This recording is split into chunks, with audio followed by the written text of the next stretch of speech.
바울의 변명이 계속해서 나오고 있죠. 26장 1절 위를 보시면 제목에 바울이 변명하다 이렇게 되어 있습니다.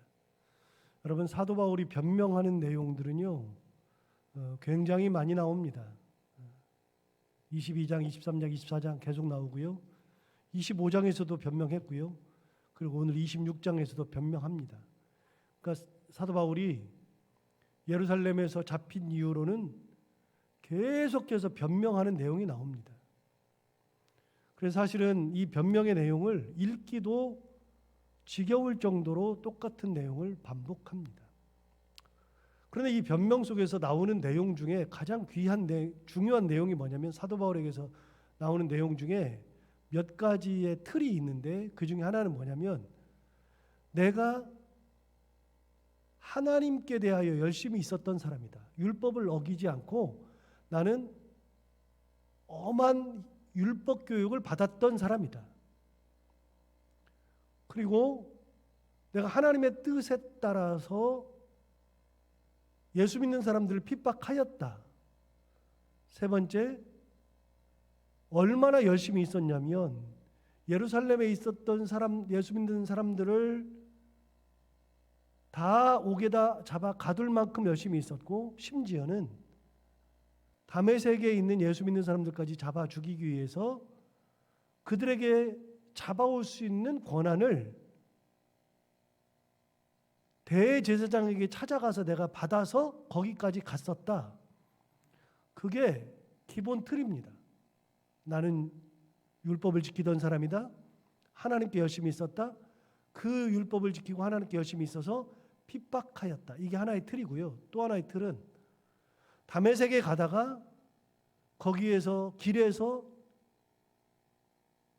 빛보다도 더 찬란한 큰 빛이 우리를 둘러싸고 사람들은 듣지 못했지만 나는 히브리 말로 사울아 사울아 내가 어찌하여 나를 핍박하느냐 이렇게 물으셨던 하나님 예수 그리스도 주여 누구십니까 그랬을 때 나는 네가 핍박하는 예수라 그렇게 말씀하셨던 예수를 길에서 만났다. 그게 이제 두 번째 이제 틀이고요. 그때 하나님께서 내게 말씀하신 게 뭐냐? 이제 너는 나를 위해서 새롭게 태어나는 존재가 된다. 그래서 이제는 네가 나를 핍박하던 사람에서 나를 전하는 증인이 될 것이다. 라고 나를 바꿔주셨다. 이게 이제 틀이거든요. 그래서 처음의 틀은 내가 율법을 참 잘 지켰다. 하나님께 열심히 있었다. 그래서 핍박했다. 두 번째 틀은 그래서 다메섹까지 가는 공문을 가지고서 받아가다가 거기서 예수를 만났다. 세 번째 틀은 그 예수께서 이제는 네가 새롭게 태어나서 나를 위해서 새롭게 사는 증인으로 살아갈 것이다 라고 하는 말씀을 주셨다. 그래서 내가 이렇게 된 것은 하나님의 뜻이요 예수를 만났기 때문이다라고 하는 틀을 가지고서 얘기합니다. 그 얘기를 계속하는 거예요. 그러니까 사도 바울의 변명은 그 틀에서 벗어난 적이 한 번도 없습니다. 처음부터 끝까지 누가 이렇게 나를 변화시켰느냐? 내가 하나님께 열심히 했었는데 누가 나를 변화시켰느냐?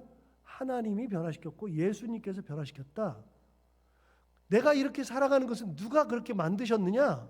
하나님께서 내 길을 인도하셨고 주께서 내게 사명을 주셨기 때문에 내가 이렇게 살아온 것이다. 너희가 믿는 그 하나님이 나를 이렇게 변화시킨 것이다 라고 하는 말을 끝까지 하는 겁니다. 그러니까 이런 얘기를 듣기도 지겨울 정도입니다. 그런데 여기에서 공통적으로 나오는 이 세 가지 틀은 변함이 없습니다. 그런데 제가 말씀드렸죠. 9장, 22장, 26장 세 번에 걸쳐서 사도 바울이 예수님 만나는 이야기가 다 기록되어 있습니다. 9장은 사도 바울의 입을 통해서 기록된 게 아니라 실제적으로 일어난 것을 사도행전을 기록했던 누가가 그걸 알고서 객관적으로 기록한 것이고요. 22장과 26장은 사도 바울이 자기가 변명할 때 유대인들 앞에서 변명할 때 22장 그리고 아그리빠 왕과 베스도 총독 앞에서 오늘 변명할 때 하는 것이 26장. 그래서 22장과 26장은 다메섹 도상에서 예수 만난 이야기를 자기 입으로 고백하면서 변명한 거. 그래서 예수 만난 이야기가, 다메섹 도상에서 예수 만난 이야기가 사도행전에 3번 나옵니다. 9장, 22장, 26장. 그만큼 사도 바울에게는 이 사건이 결정적으로 중요한 사건입니다. 무엇보다도. 주님 만나서 변화되는 사건만큼 중요한 게 없으니까요. 자, 그럼 여기서 또 한 가지. 여기에 지금 아그리빠 왕이 나오잖아요. 아그리빠 왕이 나오는데 저 잠시 볼까요? 여러분, 이 아그리빠가 누구냐면 헤롯 아그리빠거든요. 헤롯 아그리빠. 옛날에 몇 년 전에 성경 공부할 때 헤롯 가문에 대해서 제가 설명을 드린 적이 있었고, 새벽 기도할 때도, 마태복음 할 때도 이미 헤롯 가문에 대해서 말씀드린 적이 있는데, 우리가 헤롯 그러면 그냥 한 사람만 생각하는데, 그 헤롯은, 우리가 알고 있는 헤롯은요, 예수님 당시에 있었던 헤롯은요, 예수님 태어났을 때 예수를 죽이려고 했었고, 예수님이 애굽으로 피난 가니까 그 동네에 사는 2살 이하의 아이들은 다 죽여버렸죠. 그 헤롯은요, 예수님이 이집트에서 조금 자랐을 때 죽어가지고서 성령께서 다시 요셉에게 돌아가라, 헤롯이 죽었다. 그래서 헤롯이 죽은 다음에 이스라엘로 돌아옵니다. 그러니까 우리가 알고 있는 헤롯은요, 예수님이 어렸을 때 죽었습니다. 그리고 그 다음부터 나오는 헤롯, 마태, 마가, 누가, 요한복음에 나오는 헤롯, 앞부분에 나오는 헤롯 말고 그 다음부터 나오는 헤롯은요, 우리가 알고 있는 헤롯이 아니고요, 헤롯의 세 아들 중에 한 명입니다. 헤롯이 죽은 다음에 나라를 셋으로 나눠가지고 유대, 갈릴리 북부지방 셋으로 나눴거든요. 그래서 유대 지방의 헤롯, 그 아들이 마태복음에 나오는 헤롯 아켈라오라고 하는 이름이 나오잖아요. 정확하게 나오잖아요. 마태복음에 정확하게 아켈라오가 나와요. 아켈라오가 아들 중에 한 명이에요. 두 번째, 오늘 나오는 아그리빠, 이 사람도 헤롯의 아들입니다. 이 사람은 갈릴리 지방의 왕입니다. 갈릴리 지방의 왕.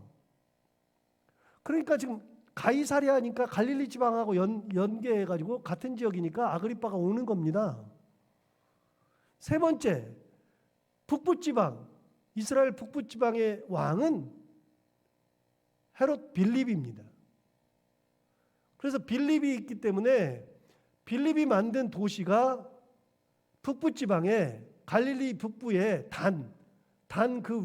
그 위쪽으로 가이사라 빌립보라고 있잖아요.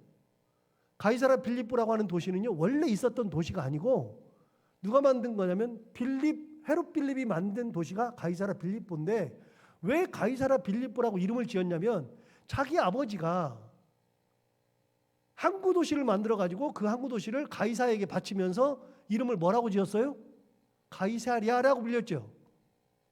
그 도시를 가이사에게 바치면서 가이사랴라고 하는 도시를 만들었어요. 그게 요빠 위에 있는 항구잖아요. 지금 여기 가이사랴에서 일어나는 일이잖아요. 지금 이게 총독이 있었던 데가 가이사랴라고 그랬잖아요. 아버지가 그 도시를 가이사랴에게 바쳤어요. 그래서 가이사랴라고 붙였는데, 빌립도 자기가 도시를 만든 다음에 누구에게 바치고 싶었냐면 가이사에게 바치고 싶었는데, 아버지가 이미 가이사랴라고 하는 이름을 지어놨으니 자기는 가이사랴라고 짓지 못하고 가이사랴 자기 이름을 붙여가지고 빌립보라고 한 겁니다. 그래서 가이사랴 빌립보는 헤롯 빌립이 만든 도시가 가이사랴 빌립보. 그래서 왕이 셋으로 나뉘죠. 그 중간에는 갈릴리의 왕이 아그리빠 왕이 가이사랴에 내려온 거죠. 그런데 그 아그리빠는 유대인은 아니라 할지라도 유대인의 왕이었기 때문에 총독은 왔다 가고 왔다 가죠. 총독은. 그런데 왕은요, 정치권은 없다 할지라도 거기에 계속 있으면서 그 나라를 다스렸거든요. 그러니까 그 왕은 비록 정통 유대인은 아니라 할지라도 유대인에 대해서는 잘 알아요. 여러분, 헤롯이 가지고 있었던 가장 큰 컴플렉스가 뭐냐면요, 예수님 당시 헤롯이 가졌던 가장 큰 컴플렉스가 정통 유대인이 아니라는 거잖아요. 그러니까 어떻게 해요? 그 사람은 이두메인이거든요. 이두메라고 하는 것은 에돔에서 온 단어가 에돔, 이두메 거기서 온 단어예요. 에돔 사람이에요. 기본적으로 에돔 사람. 에돔 사람이 유대인을 다스려야 되니까 유대인들이 따라요, 안 따라요? 안 따르죠. 그러니까 헤롯이 유대인들의 마음을 환심을 사기 위해서 만든 것이 뭐라고요? 성전이라고요. 그래서 성전이 3개가 있잖아요. 솔로몬이 만들었던 성전. 훗날 파괴된 다음에 느헤미야 에스라 시대에 스룹바벨이 와가지고서 만든 스룹바벨 성전, 2차 성전.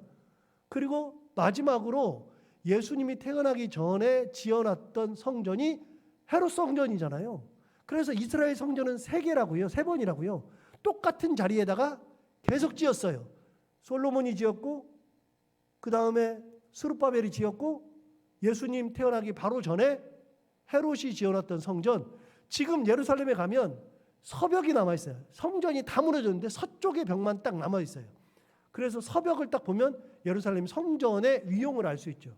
그 서벽을 서쪽에 있으니까 웨스턴 월 그러는데 그 서벽에서 유대인들이 맨날 와가지고 자기네 나라가 멸망당한 거 하나님 앞에 2000년 동안 그 서벽에서 성전을 붙잡고 서벽을 붙잡고 막 울면서 기도했기 때문에 그걸 서벽이라고 안 하고 통곡의 벽이라고 부릅니다. 통곡의 벽이라 그러는데 그 통곡이라는 영어 단어가 웨일링이거든요. 웨일링. 그러니까 서쪽이라고 하는 뜻이 웨스턴. 그래서 웨스턴 월 그러든지 혹은 통곡의 벽 그래서 웨일링 월 비슷한 단어를 쓰는 겁니다. 헤롯이 유대인들의 마음을 사야했기 때문에 성전을 지은 거잖아요. 몇 년 걸렸어요? 성경에 나오는데 요한복음에 나오는데 46년 걸렸어요. 성전 짓는 데만 46년. 어마무지하게 잘 지어놨거든요. 그런데 그게 나중에 AD 63년에 티투스 장군이 들어와서 무너뜨렸죠. 그러고서 서벽만 남은 거예요. 그러니까 유대인의 왕들은요, 헤롯 이후에 헤롯 아켈라오, 그다음에 아그리파, 그다음에 헤롯 빌립 모두 다 정통 유대인이 아닙니다. 그런데 아무리 아니라 할지라도 유대인들의 풍습에 대해서는 잘 알잖아요. 그러니까 마지막으로 바울이 베스도도 말이 안 통해, 벨릭스도 말이 안 통해, 정통 유대인들도 말이 안 통해, 아무리 변명해도 안 통하니까 마지막으로 아그리파 왕 앞에서 변명할 수 있는 기회를 가졌을 때 사도 바울이 진짜 좋아했어요. 여러분 그래서 보세요. 26장 1절부터 보시면 이 말이 이해가 될 거예요. 아그리파가 바울에게 이르되 너를 위하여 말하기를 내게 허락하노라 하니 이에 바울이 손을 들어 변명하되 아그리파 왕이여 유대인이 고발하는 모든 일을 오늘 당신 앞에서 변명하게 된 것을 다행히 여기나이다. 그러면서 3절에 이렇게 얘기했어요. 특히 당신이 유대인의 모든 풍속과 문제를 아심이니이다. 이해가 되시죠? 벨릭스나 베스도 총독은요 풍속을 몰라요. 자기가 말하는데 무슨 말 하는지를 몰라요 잘. 그런데 아그리파는 아니까 뭐라 그래요? 내가 당신 앞에서 변명하는 게 너무나도 좋습니다. 왜요? 당신은 왕으로서 유대인의 모든 풍속과 유대인의 문제를 다 알기 때문에 그렇습니다. 이 3절은요 지금 설명을 제가 한 7, 8분 했던 이 설명 가운데에서 들었을 때 봤을 때 이해가 딱 되는 거예요. 아, 드디어 내가 말이 통하는 사람 앞에서 변명하는구나. 그렇게 해서 변명하는 내용이 안 읽어봐도 아까 다 읽었으니까 안 읽어봐도 아까 제가 말했던 틀 있죠. 3가지 틀. 내가 율법 영만 교육을 받고 자랐습니다. 하나님께 열심히 있었습니다. 그래서 그 사람들을 핍박했었습니다. 이 틀 하나. 다메섹에까지 가서 잡아오려고 공문을 받아서 가다가 예수를 만났습니다. 그 틀 하나. 3번째 틀은 뭐라고요? 그 예수를 만났더니 내 인생을 바꿨습니다. 새로 태어나겠습니다. 그래서 하나님이 내게 임재하시고 예수께서 임재하셔서 내가 예수를 위한 증인의 삶을 살도록 바꿔주셨습니다. 3가지 얘기를 쭉 하는 겁니다. 뭐 제가 중간중간에 읽으면 다 그 똑같은 얘기인데 읽지 않아도 바로 그 얘기를 하는 겁니다. 그런데 중요한 게 하나 있습니다. 12절 한번 보시면 10절 보시면 10절에 예루살렘에서 이런 일을 행하여 대제사장들에게 권한을 받았다. 대제사장들에게 권한을 받아가지고 많은 성도들 옥에 가두며 죽일 때에는 내가 찬송 투표도 하였다. 또 모든 회당에서 여러 번 형벌하여 강제로 모독하는 말을 하게도 하였고 그들에 대하여 심히 격분하여 외국 성에까지 가서 박해하였다. 이게 자기가 살아왔던 인생이에요. 예루살렘에서의 인생. 12절 보시면 그 일로 대제사장의 권한과 위임을 받고 다메섹으로 갔었다. 대제사장의 위임을 내가 받은 게 많다 그 말이에요. 아그리빠가 다 이해하죠. 아, 제가 어떤 의미로 이런 말을 하는구나 다 아는 거예요.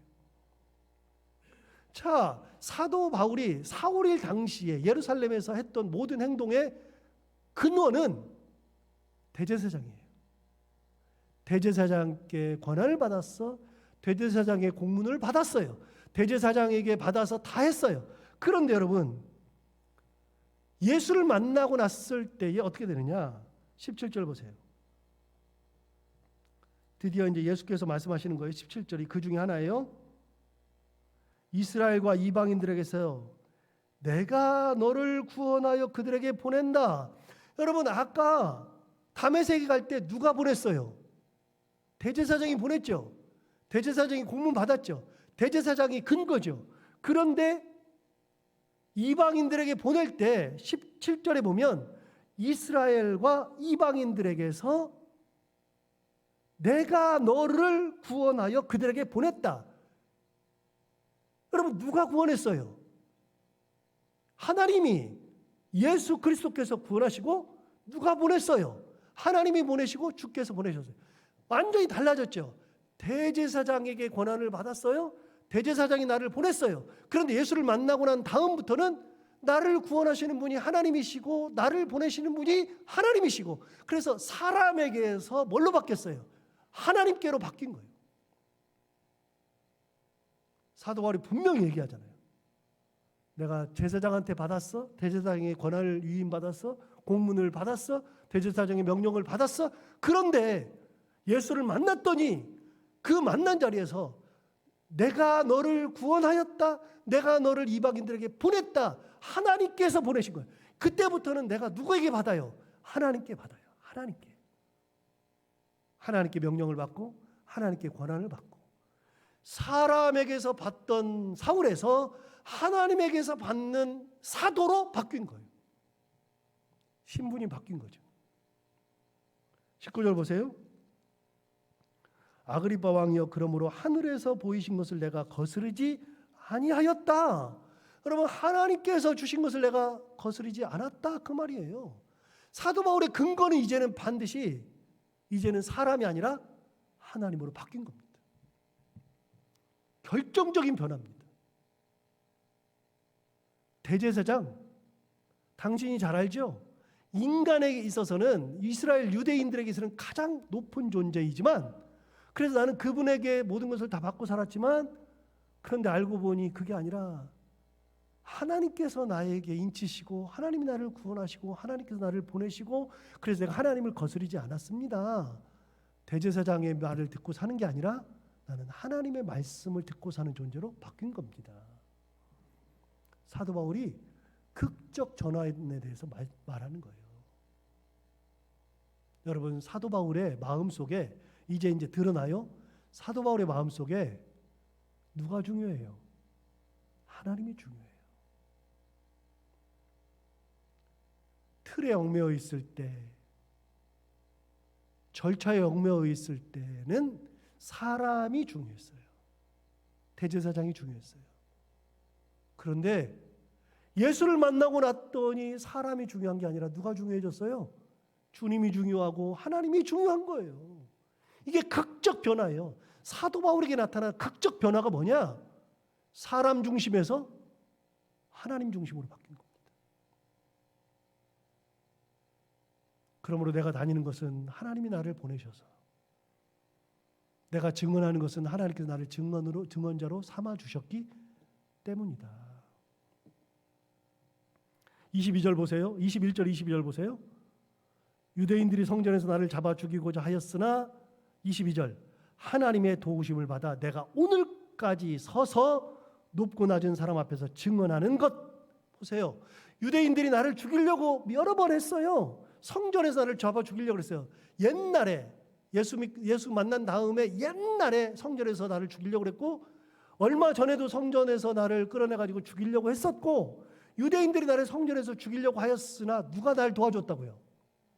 하나님이 나를 도와서, 내가 하나님의 도우심을 받아서 오늘까지 서서 증언하였다. 그러니까 사람들이 나를 죽이려고 했는데 하나님이 나를 지켜주시고 하나님이 내 길을 인도하셨다. 다시요. 사도 바울의 모든 것은요, 사람 중심에서 뭘로요? 하나님 중심으로.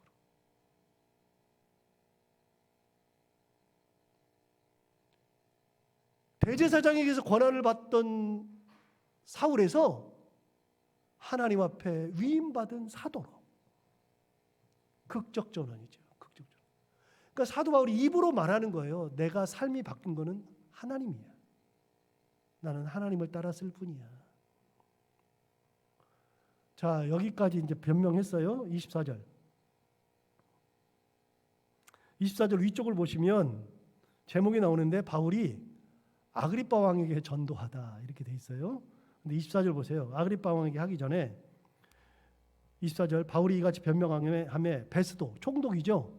베스도가 크게 소리질러 이르되 바울아 내가 미쳤도다. 내 많은 학문이 너를 미치게 한다. 너 미친놈이다 그런 말이죠. 그런데 여러분 하나 물어볼게요. 자, 베스도는 총독이죠. 그럼 재판은 뭘로 한다고요? 정치적 재판을 해야죠. 법률적 재판을 해야죠. 그럼 법적으로 따졌을 때, 정치적으로 따졌을 때 미친 사람은 범죄자예요, 아니에요? 쟤 미쳤어요. 미치면 너 죄가 있어요? 그럼 미치면 감옥에 가둬요? 여러분 미쳤다 그래가지고서 감옥에 가는 게 아니에요. 그러니까 죄는 없어요. 근데 보니까 너 미쳤네. 그러나 이건 죄는 아니에요. 보세요. 바울아 내가 미쳤도다. 내 많은 학문이 너를 미치게 한다. 그랬는데 25절 보세요. 바울이 이르되 베스도 각하여 내가 미친 것이 아니요 참되고 온전한 말을 하나이다. 왕께서는 이 일을 아시기로 내가 왕께 담대히 말하노니 이 일에 하나라도 아시지 못함이 없는 줄 믿나이다. 이 일은 한쪽 구석에서 행한 것이 아니니이다. 그러면서 아그리빠에게 뭐라 그랬어요? 내가 미친 거예요? 보세요. 내가 지금 말한 것은 다 아는 얘기잖아. 미쳐서 말한 게 아니라 당신도 다 알죠. 아그리빠 왕이야. 당신 다 알죠. 어디 한쪽에서 일어난 일이 아니라 다 아는 얘기입니다. 그 얘기했어요. 자, 27절. 아그리빠 왕이여 선지자를 믿으시나이까 믿으신 줄 아나이다. 아그리빠가 바울에게 이르되 내가 적은 말로 나를 권하여 그리스도인 되게 하려 하는도다. 29절. 바울이 이르되 말이 적으나 많으나 당신뿐만 아니라 오늘 내 말을 듣는 모든 사람도 다 이렇게 나처럼 결박된 것 외에는 나와 같이 되기를 하나님께 원하나이다. 예, 사도 바울이 결정적인 말이죠. 나처럼 결박된 거 이거는 아니야. 결박되는 것은 아닌데 결박되는 거 말고는 다 나처럼 되기를 하나님께 원합니다. 여러분 나처럼 된다는 건 뭐예요? 예수를 만나라. 하나님의 일꾼이 되어라. 그리고서 핍박도 당하고 어려움도 당하고 다 하지만 그래도 하나님을 제대로 만나고 예수를 만나야 된다. 사도 바울이 말 끝이 뭐예요? 나처럼 되기를 하나님께 원합니다. 당신들이 볼 때 내가 불쌍해 보이죠? 내가 보니 당신들이 불쌍해요. 30절. 왕과 총독과 번이게가 그 함께 앉은 사람들이 다 일어나 물러가 서로 말하되 이 사람은 사형이나 결박을 당할 만한 행위가 없다. 결론 냈잖아요. 사형이나 결박을 당할 행위가 없다. 32절. 이에 아그리빠가 베스도에게 이르되 이 사람이 만일 가이사에게 상소하지 아니하였더라면 석방될 수 있을 뻔하였다. 예, 그럼 하나요. 사도 바울이 가이사에게 내가 상소합니다. 그거 안 했으면 석방됐잖아요. 사도 바울이 만약에 그걸 알았으면 가이사에게 상소 안 했을지도 모르죠. 그런데 여러분, 하나님께서는 로마로 가게 만드시는 거예요. 상소하게 만드시는 거예요. 그래서 결국 로마행으로 누가 이끌어요? 하나님 이끄셔요. 하나님. 사도 바울을 그렇게 만드신 분 하나님, 지금까지 유대인들이 죽이려고 그랬는데 지금까지 내가 서서 증언하는 일을 하게 하신 분도 하나님, 로마로 보내신 분도 하나님. 사도 바울은 사람 중심에서 하나님 중심으로 완전히 바뀌어요. 그게 신앙이에요. 그게 증언자. 우리 모두 다 이렇게 사도 바울과 같이 사람 중심이 아닌 하나님 중심, 어떤 길을 가더라도 하나님의 은혜 가운데 살아가는 저희들 다 되기를 바랍니다. 기도하겠습니다.